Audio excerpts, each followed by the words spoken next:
Want to say your name first and where you were born? Where I was born? Yeah. Mm-hmm. Well, in what way? My Indian name or whatever? Whatever you want. Oh, all right. Okay. Namaskar, Windigo. You also been calling it in Thai. Oh, she's on sock me now, it's national, and you should be got to, you know. You know, toss me, so you know, is it? Sagi bagay Jesus.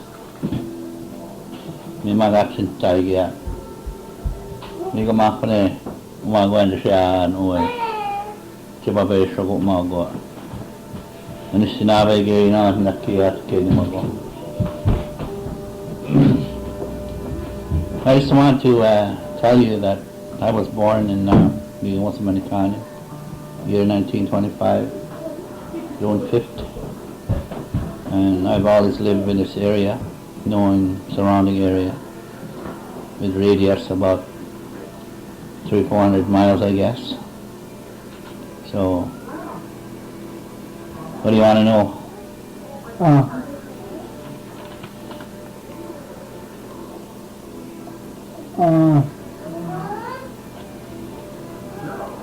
What do you know about what people did here a long time ago, like trapping and working in the mines and working in lumber camps and that? Yeah, well, I grew up to be like that. I guess I know my grandfather and my grandmother came from one of the reserves on the American side, so-called American side, but in those days there was no such thing as American Indians or Canadian Indians, you know. So that's where she came from, and also my grandfather came from what they used to call Kamsqua, that's Leech Lake, and that's where all his relatives came from. Came to live here on this side and and then when they worked here as a railroad went by, I guess, you know, and everybody started pick blueberries and mostly trapping here, because I know when we used to have a depression here in Canada, so-called now, the biggest place in, you know, to living good, you know, because everybody else had a hard time. There was very few jobs, but the Indians here, the Anishinaabe people I call, they were really, really well off, because the fur business was really good, and then jobs were very small, money-making type of thing. But everybody worked, and everybody worked hard. And also they went back and forth. Many of these communities, even though that they paddled, but they sure did a good job of making roads. Even myself, after maybe 4 years old, maybe something like that, I remember traveling down to that lake. They had regular trailer, a road, just like a road. All these lakes that they used to name, I don't remember all of them. But anyway, they used to paddle up that way, and then some other people would come around this way. They really, communication was good, because they almost, they might exchange their ways of life, you know, because I think that's why they lived real good. They never looked at each other, one is better than the other, like, you know. The balance was there all the time. So that's what I noticed, you know, because many times that we paddled to that lake, some of the areas where they had wild rice, and we used to go and make rice over there, you know, but no one said anything, you know. Yeah. You know, they just really worked together in many ways. So that's how much I know how they lived in all the other places as well, like Leech Lake and all these other places. I can't really name them all, but I know that's how the communication was so good. And they worked together on their so-called way of life. As I remember, we paddled over there once. I don't know how they got the message, but they got a message somehow. They had to rush over to Little Lake, Minnesota. Sabi ko na Zaganing, they call it. we had a rush over there for, I don't exactly know what it was, but they went and they worked together, whatever it was like. They weren't the only ones here.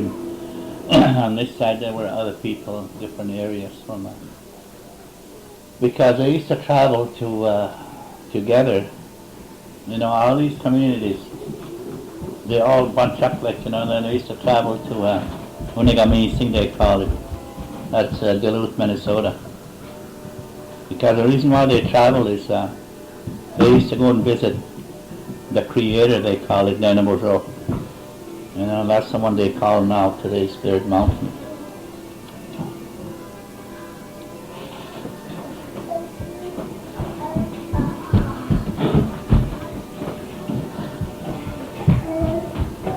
So, anyways, that's how much I know about it, because I made a trip, I think probably the last trip they made.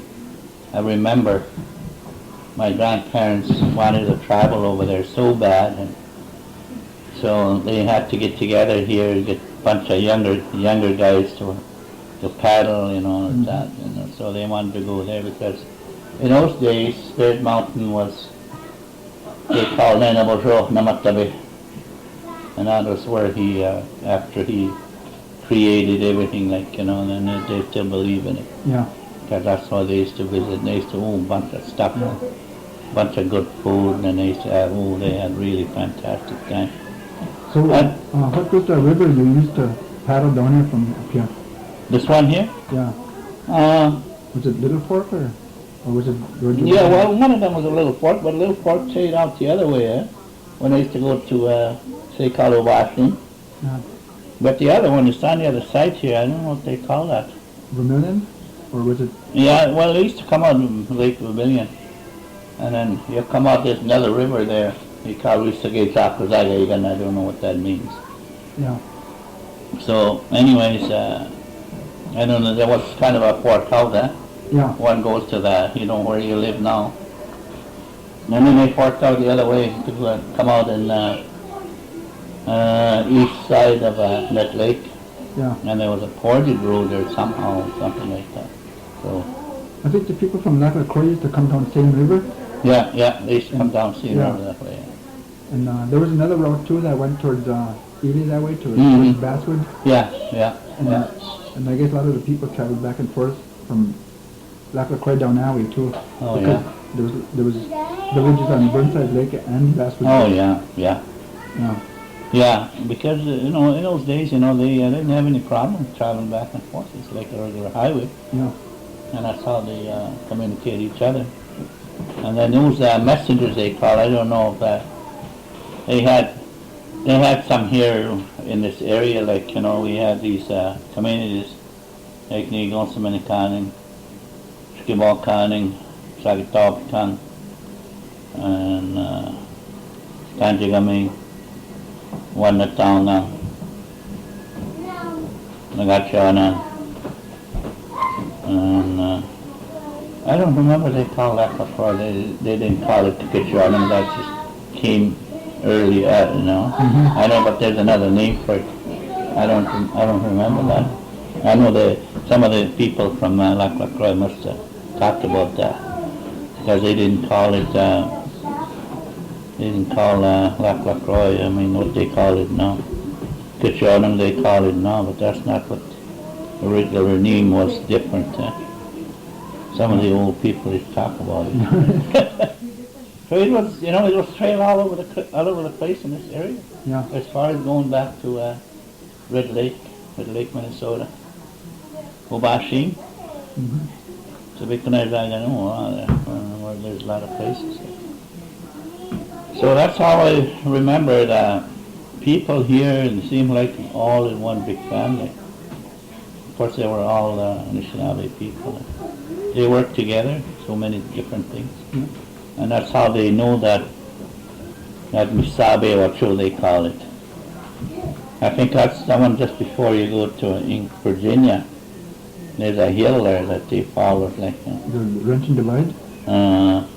Although I don't know how far it goes. But there now, we stop on that highway just before you get to outskirts of Virginia there. We usually put tobacco in there, Yeah. and quite like that rock, and that's where it runs across it. So that's how they communicate in those days. And everybody always just like one big family, which was good, I guess, because everybody had whatever they were doing, it seemed like they know, even though they didn't have no phones. Yeah. What was good about it, certain time of things that I remember myself, as I remember my great-grandfather and my grandparents, they were talking about going to, sabi ko na sa ganing di sa amin.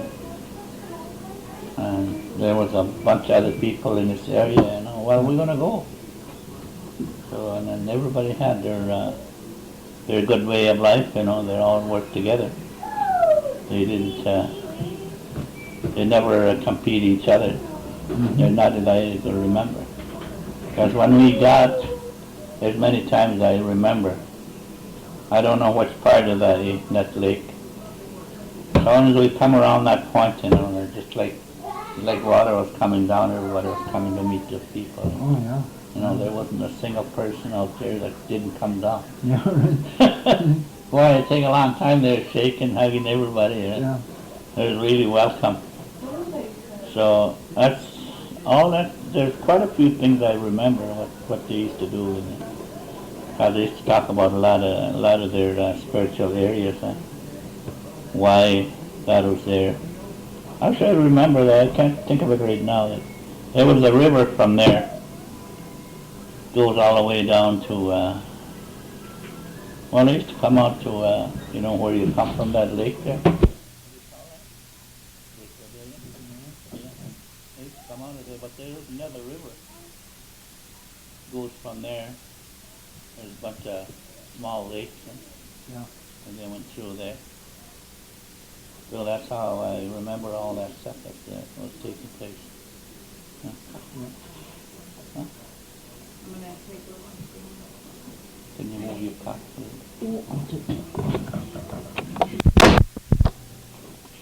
We ready? Yeah. All right. It's nice to know all these roads where the people used to travel, but I think they're still there as far as I know, because some of the white people, when they came down here, I know this road here from Marina Lake here all the way down to Thunder Bay. Yeah. That was another road that people used to come from the American side, so-called now, Yeah. and travel all the way down there to go and visit, that Mount McKay. That's another big celebration area. Yeah. Indians there, they used to take a lot of things there. They did a lot of work together. So that was the other one, and they went down to the, I don't know if they call that river, down into, where that reserve is there now.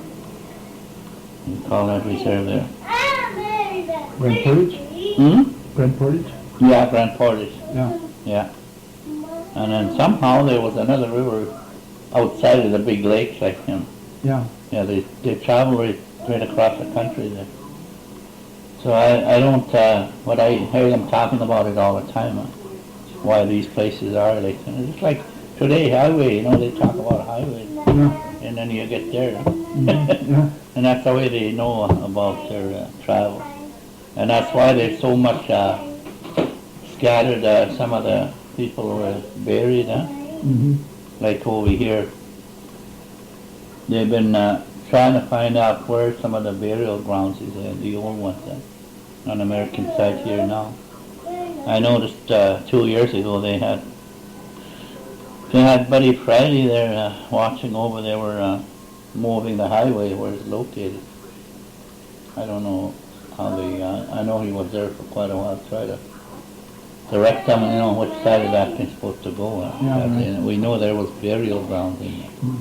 As I know, down to the next bridge, I went with, who was with there?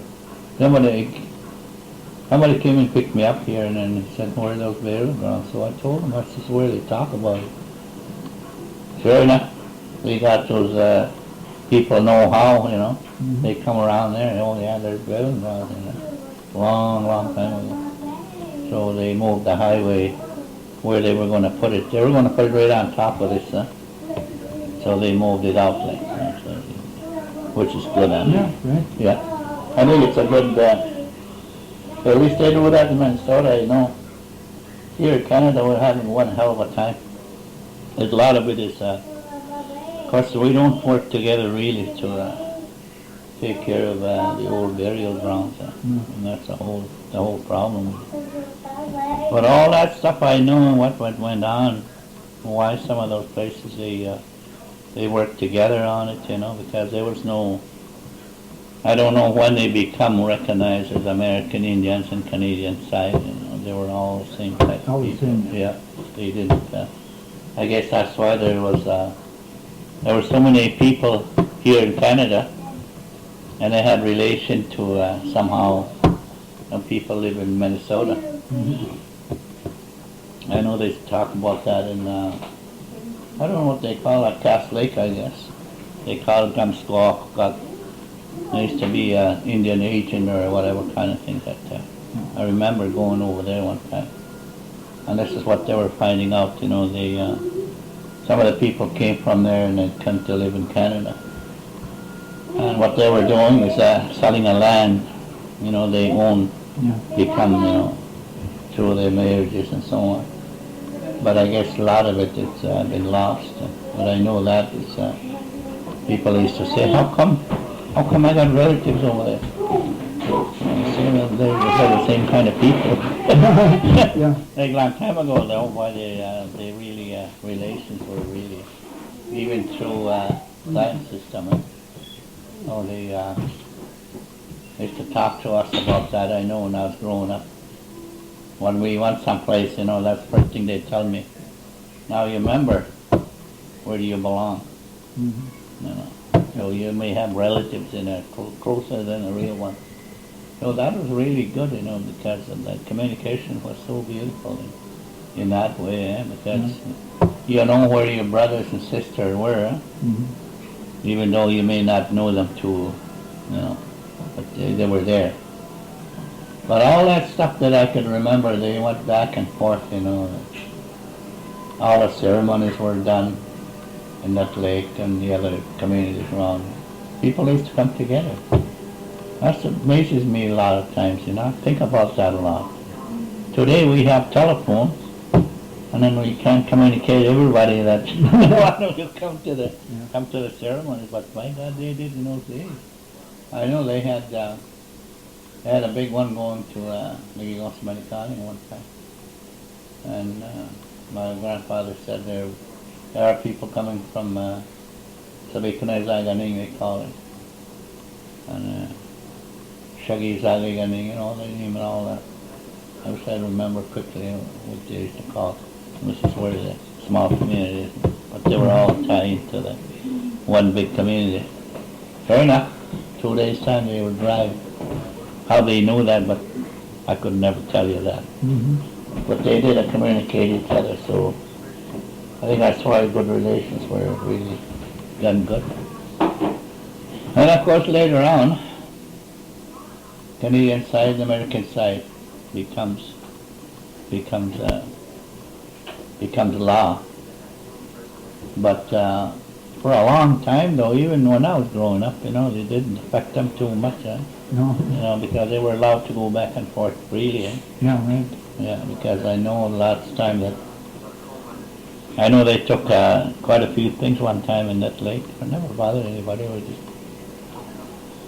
went there, and then they told a guy there that was there, taking these over there, and said, oh, well, now we know them. So that was the idea, but today you can't do that. And that was the time that they touch on this kind of treaty they have now. I can't think of it right now what they call it. But anyways, that was signed between American and Canadian side. They wanted to do is their way of life and spiritual ways, you know, to continue to go back and forth. But the government of the United States and Canada, they agreed to do that. But then later, you know, that's when they become different. Yeah, right. Yeah, so they start stepping in, like, you know, bringing things across and so on. But I remember for a long time, we used to sell blueberries on the American side. There was no problem. Mm-hmm. And then we had camping grounds on the American side. Yeah. Everybody welcome there. Huh? Yeah. That was good. I don't know why they changed it. Yeah. Now they say, are you taking anything over? Are you bringing anything back? Yeah, You yeah. know? I know there's, not too long ago here, they offered me a whole bunch of stuff when I was in it. So I thought, well, I'll bring it back anyway, so they had 2 pair of mucklets, I think, and I don't know what else, there's all made good stuff. So anyways, I told him, I said, I got some stuff, but I said, that was offered to me. Well, he said, we got to see it, but there was all women in there that time. Oh, God. You're going to test it? Okay. You got to pay them. I said, no, I'm not going to pay them. You guys want them, let's keep them. And then one of the girls said, they had a 5-pound or 10-pound bag of boiled rice. He said, you can have this. He said, this is our traditional thing. Well, mucklets and all this other stuff Indian made, they're all traditional. No. What's the difference? Yeah. Yeah, so I tried to tell her, I said, well, you keep the rice too. No, can't touch that. So they must know something. Yeah. Some kind of a law that was passed in there to do that. But anyways, I left my good mucklets there, and then, I don't know, there was a lot of good stuff, made by some people in that lake. So that's how I know what they're doing. But anyways, as far as relations here and there, there's always back and forth. As I know, people from Manitou Rapids and North West Bay and other reserves, they used to go, they used to go there in the spring of the year, and because they had nice making maple sugar and so on, and people used to go there. Well, open arms, come on. Yeah. They didn't tell you, oh, you're a Canadian Indian. They didn't tell us that. Yeah, not like now. No, not like that. So it's just a really good operation, I think, anyway, because that's why I continue to go there whenever I'm needed to go and do something, especially at that lake. I know some people there from along, following the kind of a relation that they had, my grandfather, my great-grandfather, parents, I may be a little bit different, but still, I always feel that comfortable with that. I wanted to bring it out a lot of things, and that's why I continue to work with them as much as I can. And it's kind of difficult sometimes because of the way of a white man's way, law and everything, it makes it hard. Like the medicine, we should always be working together with, because now it's starting to revive in the Shinabe medicine, from all over, as I understand it. Talking to a lot of people about it. We're getting away from all this Western medicine, they call it. Yeah, because it doesn't work very good anymore. So we're getting to learn our own ways, and I guess that's why it's so important to me. Other than that, I don't know what else I can tell you. Yeah. What about, years ago they used to have a boarding school out on Lake Vermilion. You know anything about that? Not really, no. All I know about it is I could hardly see, and they have that school there. But they did have a school. Yeah. Because we were different here. I don't know if it's much different. Well, the school we had was run by the Catholic priests and nuns and stuff like that. Yeah. And I guess that was the worst thing that would ever happen to us. Mm-hmm. But that part I don't know. I'd be lying if I say. And I don't want to do that. Yeah. But they do have, they had school where they went. Yeah. Starting off with that.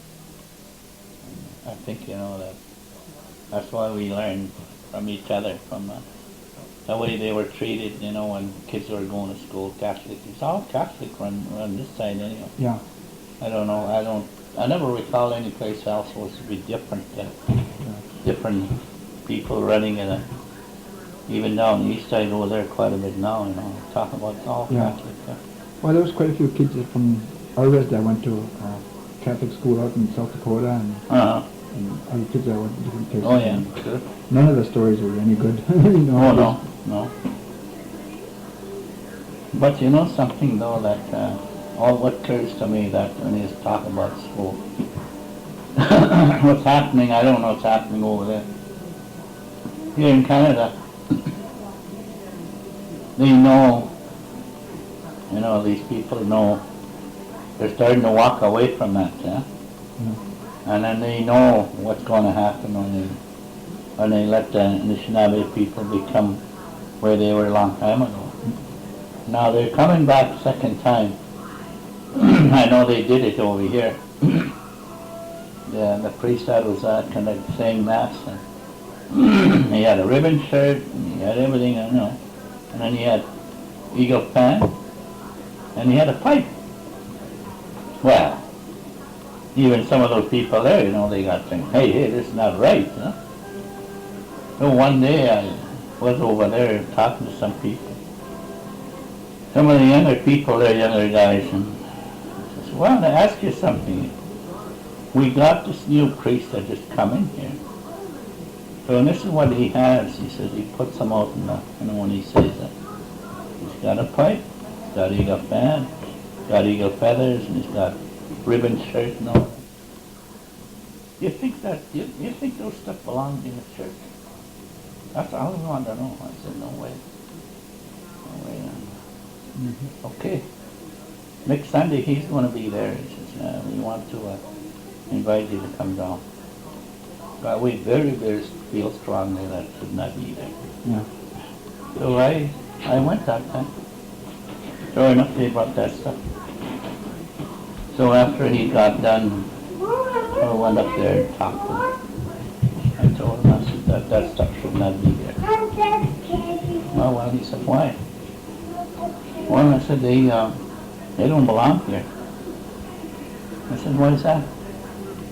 Well, I said, you know, you don't seem to know what's happening here. You see, I said, the way you say these things, I said, it wasn't done on this island at the very beginning of time. What you put here, that was done here. I said, that was given to the Anishinaabe people. But not like this. I said, you can't mix them up. So either you want to believe on this side or believe on this side. That's simple as that. So I said, anyway, myself, I don't want to see that happen. I think a lot of these guys, see, these guys that came to me and talked to you about it. But sure enough, I said, I don't see, they don't belong there. I think what you're doing is that you notice people are starting to walk away from it. They're starting to go their way. They're starting to revive their own medicine. They're starting to revive their way of life and so on. And they become strong. And just like, you know, we might even be there where we were at one time. Yeah. We were such a good people here, living here in North America. I don't know whatever they call it. So anyways, that was done. So they put away that stuff. So I think, you know, more you see that, more you speak out. And I think, you know, that, well, I mean, they will understand. But the way they tell people, you know, no, these are become stronger because they come together anyway. So we're not talking about, I told that guy, we're not trying to say different creator.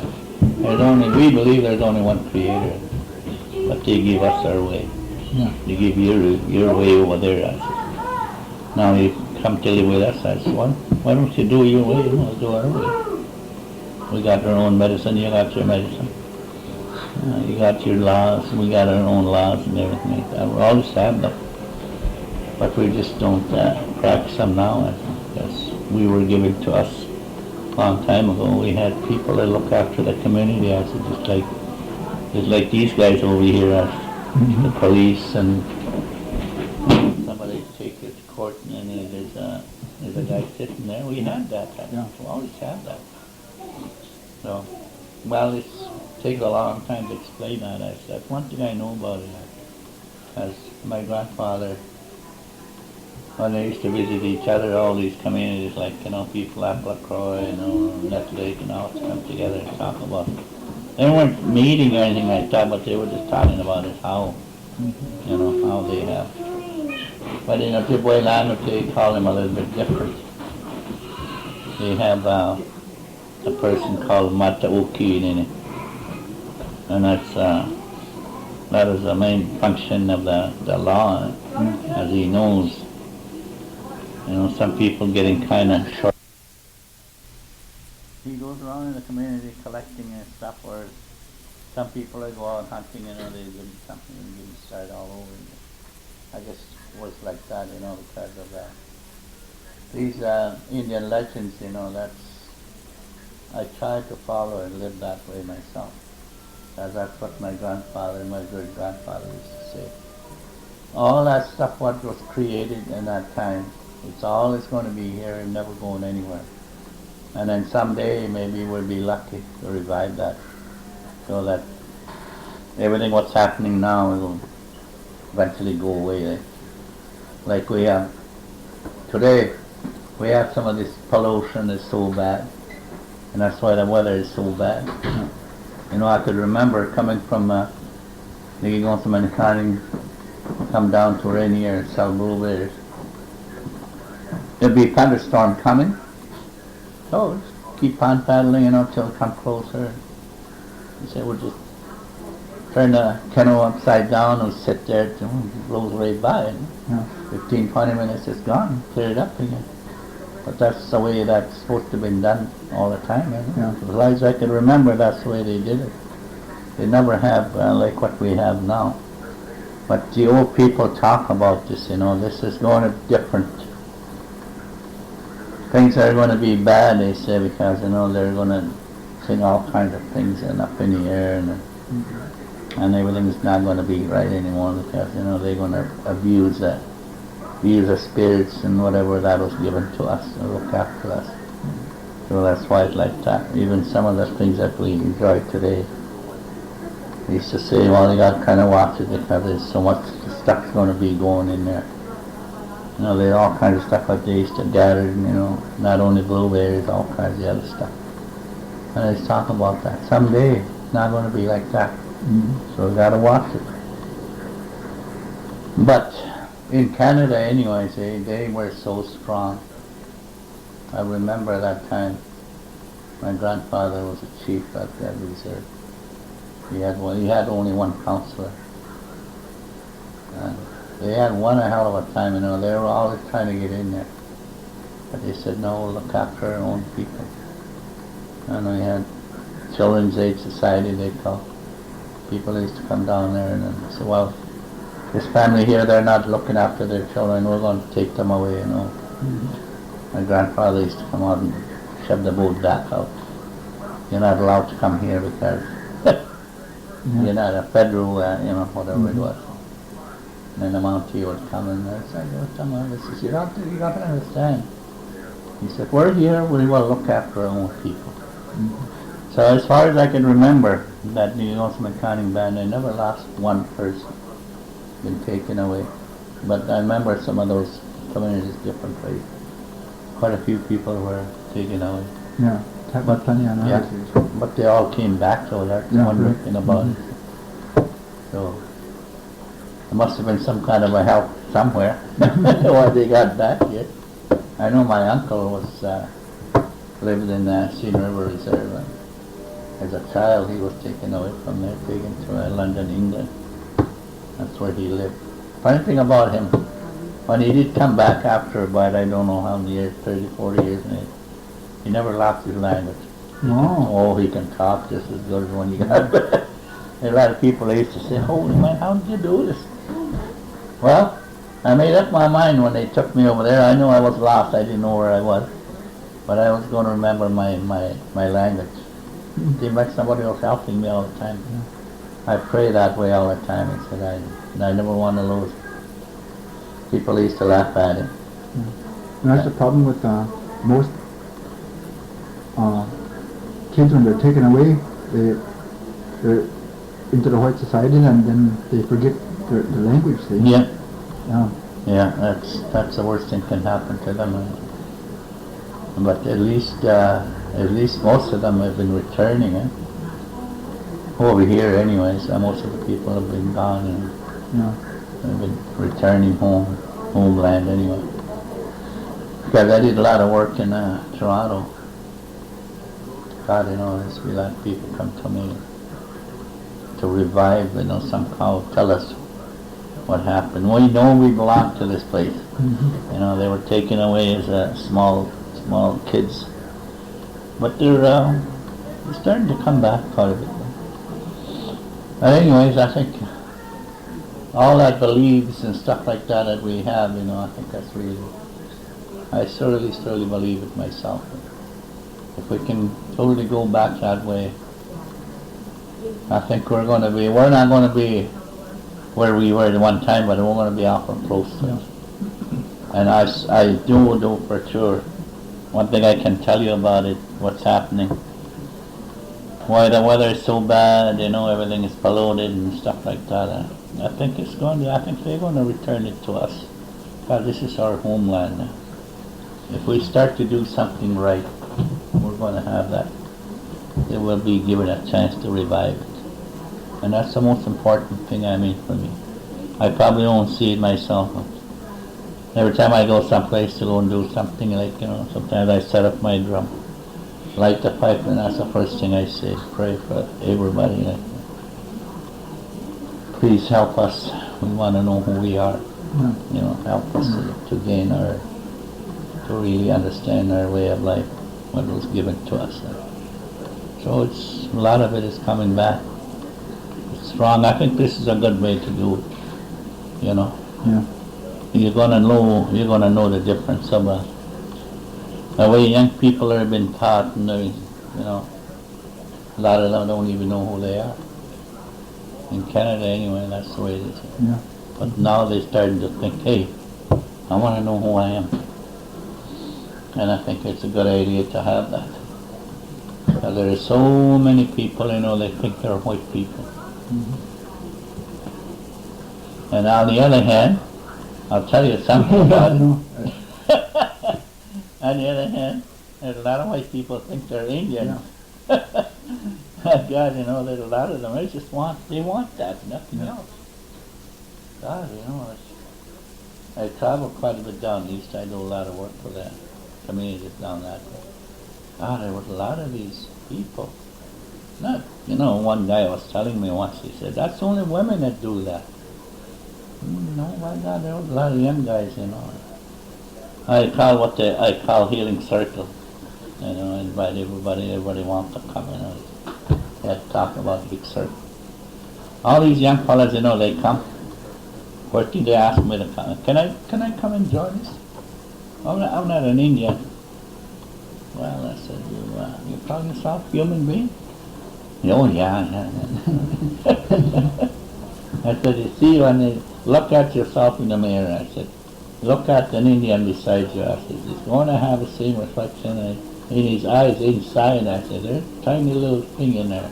That's what tells human beings. I said, but we can learn things together instead of hating each other. I said, that's not the way. That was done here on this island.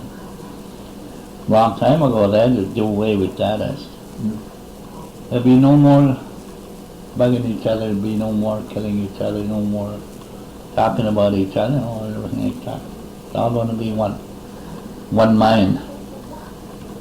And I guess that's why there's a lot of them, down east especially, I know one place I conduct healing circles for 3 days, 3.5 days I usually take. First day I walked in there, oh man, I looked around. There must have been about 10, 15 blonde-haired people sitting with blue eyes. They're all willing, What do we do? Just tell us. And I see one Indian person, put a little tobacco in a pouch and wave by the drum. Got everybody said, I don't have any tobacco. Somebody must have some. It's really, they're working hard. I think it's good. Good to see that. But it's also a lot of these young people, young Indians, you know, they see their people doing that, you know. Why can't I'm supposed to be one of them? Look at them, they don't even belong there. Look at them, they're just practicing. I know one singing group, forget what they call, they're from down east. I think there's seven of those guys sitting on the drum. I think 3 of those are young fellas, white guys. They're from that city where they are. Oh, I wouldn't miss this for anything. You know, it's funny. I said, you know, talking to one of them, I feel so good sitting there. And also gives me, not to join my friends out there, you know, they want to use drugs and so on. You know, just really helped me. So I'm not going to, wherever these drum goes, he said, I'm going, he told me. He said, that's very, very strong. Must be good stuff in it, you know. The drum they talk about, the way they talk about it, I said, there's a lot of good things in it. And also they're getting away, especially down east. They used to use a lot of these plastic drums, but now they take that and they put hide on it. It's a little bit closer to Parisian, but you still got a little ways to go, but that's all right. I said, you know, don't feel bad about it. At least they're trying. So that's just a lot of, for me anyway, is I've been around a long time. It's what I've seen, even what I did myself. I know how it is, that's why I can tell just about everything what's been done wrong. I don't want it to be like that myself one time. I didn't want to be part of Indian, I didn't want part of the ceremonies, I didn't want nothing to do with it. So that's the way I thought about it. I even laugh at my own people. But people used to tell me, you can't change that. But one thing that happened to me, I don't know why I could never explain. And my community, you go to many county, the priests and nuns, you know, they come there, every week, you know, changing everybody. I said no, he couldn't make me do it. I just completely refused. I said, no way. I don't know what made me do it. Even my grandfather told me, he said, make up your own mind, just do it. I said, no, I don't want part of that. Something wrong, I don't know what it is. So I never did. But the whole community.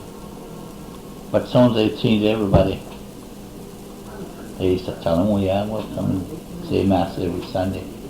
Never see them after that. So, I mean, that kind of, they lied to them. But they guess they're not supposed to do that. Yeah. They did it anyway. That's about all I can tell you about good life. Okay, that was fun. Yeah. Yeah. Yeah. Thank you for coming. Thank you.